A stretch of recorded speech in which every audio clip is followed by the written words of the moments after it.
doing things in life in order to beat the ego? Are you doing little challenges to set yourself out of the comfort zone to beat your ego? Well, I'm here to say that you might be a victim of some misinformation. See, there are a lot of people, even some wise people, who will, well, willingly, but I would say more unwillingly, they will seek to speak to you about the so-called ego. Now, see, the ego is yet another construct that we humans made, and it's more or less a kind of a joker because, see, every time something happens, people who are slaves of the intellect, if they don't see that which they seek, well, they must see it so that they believe it. They can't simply accept things which are beyond their intellectual capacities or their simple knowledge and, well, understanding. See, there is no such thing as ego. There is a part within us which is called, let's call it the base nature, right? Or the natural side of us, or the unconscious mind, whatever you want to call it. This is a part of us, an ancient construct within us, whose purpose is to keep us well, and, well, we can say to keep us protected and to ensure that we survive.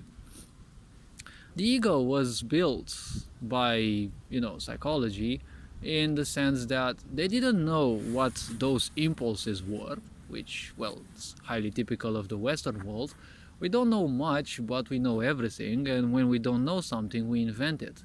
See, inventing something doesn't equate creating it, or doesn't equate presenting something that already exists. Because the ego exists, it's just that it's only used as a victimizing dummy, right? It is the culprit. See, when you self-sabotage, you do it because you have taken that as a programming from the adults within your circle and, well, any other adult that you may have seen in life. And, well, why not even your peers, because they have been raised by similar adults more or less.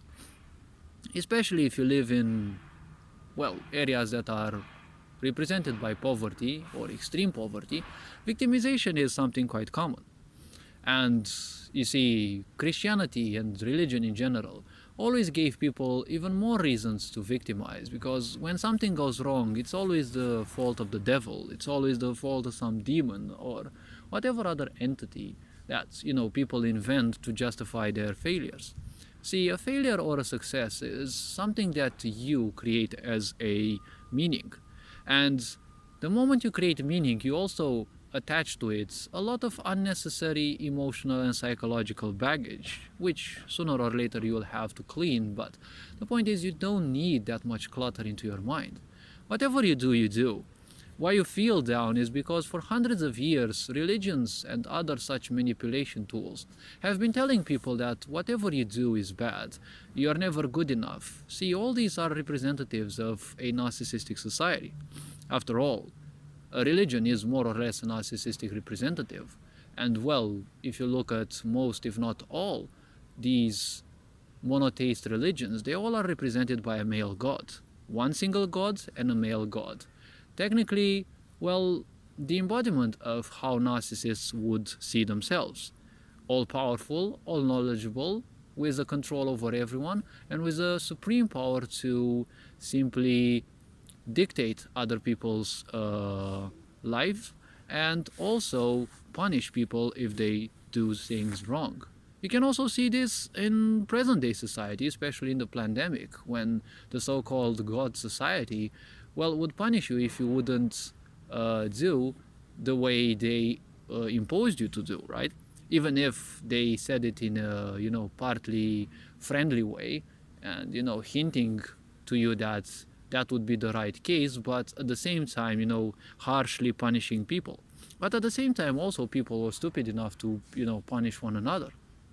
Because why do you need the police when, there's a lot of idiots in this world who can do the policing job for the enforcers, right? For the law enforcers. Now, the point is very simple. See, in life, there are a lot of aspects that people may simply overlook, or they might take in a very superficial way, because the Western world is highly represented by superficiality. See, this ego is nothing else but victimization. And when you seek to so-called overthrow this ego or beat this ego, well, you're never gonna beat this ego. See, the ego, or whatever you call that, the base nature that we have, as I call it, it is part of our survival mechanism. It is actually our survival mechanism. It is a construct within us, and it has multiple layers, right? And it conducts all the processes that this physical body needs in order to survive. And well, it does like all the job you need so that you enjoy life in this physical body, right? But most people are programmed because, they need to be complacent. And you can't be otherwise but complacent or depressive if you are born into a world and taught that everything you do, it doesn't matter because it's never going to be enough, and you are also going to be severely punished by some white bearded fucker sitting on a throne, and at the same time, some white bearded fucker who's all powerful but doesn't have anything else to do but simply watch you specifically and every other human on this planet. Like in these billions of galaxies with even that many times of planets in number, and so much life in this universe. I doubt God even knows that you exist, but well, the purpose of religion, religion is a tool. How you use it is, all up to you.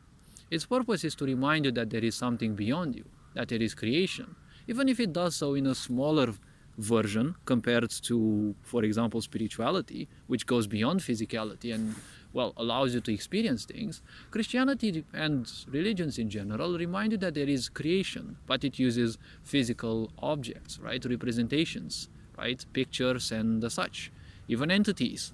But you don't see those. They are simply drawn, hand painted, whatever. So if you try to beat this ego, you're just fighting yourself. You're fighting a losing battle because you're not going to defeat that part of you. It was meant to be always much faster, much better, much more complex than your conscious side. And your conscious side is more complex than the unconscious side in certain aspects. You see, the conscious part of you, it wasn't meant to simply do the part of the unconscious. The conscious side was meant so that you consciously experience life, while the unconscious handles all the projects, all the possibilities, and all the aspects and actions that your physical body needs in order to exist. You don't need to become conscious in digesting your food or in your heartbeat, although these can be controlled in a conscious manner with a certain mastery over your body and your energies. You don't need to do that, and at the same time it doesn't give you much of a spiritual advantage or any spiritual highlights. It's just going to be something that you're going to do. You're going to be different from the others, but it's going to be just that. If you arrive at a level when you can, for extended periods of time, breathe consciously, eat consciously, think and act consciously, that will obviously have a much bigger impact. So beating the ego is nothing else but fighting windmills, right? Just like in the story. You're fighting you're just fighting imaginary giants. You're thinking that you're having a objective, but technically you're actually prey to your lower nature. See, your lower nature wants you to be a victor, but when you have low esteem, you're going to invent yourself targets that you're going to fight against. I've been through this kind of war for around 10 years. It's been quite a good defensive mechanism because, the kind of ignorant areas, ignorant environment that I was in was a lot of, let's say abandonment issues and such, quarrels and such. See, all these don't have much of a good impact on people, and everyone reacts one way or another. And fortunately, I can be machine enough to simply overcome those, even if emotionally and especially socially, I had a lot of issues in time when I had to fend for myself, let's say. But, I managed to overcome those mostly, and, here I am right now. And, here I am ready to face the future. Now, the point is very simple. As I said, don't fall for things that most people will tell you, because a lot of people will invent things. Since if you just follow your purely intellectual part, That is a good thing, because being intellectual means knowing things. Knowing things and learning things is always much harder than using your introspection, using a certain level of mastery, and acquiring knowledge from the universe without needing to ever touch a book. That's a whole different level, and it's a whole different thing. It requires a long session of probably even lifetimes to reach. Even in a lifetime it may be reached, it depends on each and every person. And then the point is, what will you do if you can simply access any kind of information, because you also need a certain preparation. But if you reach that level, you're also quite distant from the mind, because intellectual people become slaves of the mind. Whatever information they have, they are kind of in service to that. It is kind of their only truth. That is a downside of using only your intellect and not being in tune with nature and, well, certain forces of this world. And medics and all sorts of scientists will always be baffled by how this world functions, because the intellect wasn't meant to simply comprehend it all. We all have a limited, brain, let's say, and a limited capacity to store information. Obviously we have machines, but if you work on a certain thing, well, you're not going to be able to think of all the possibilities, right?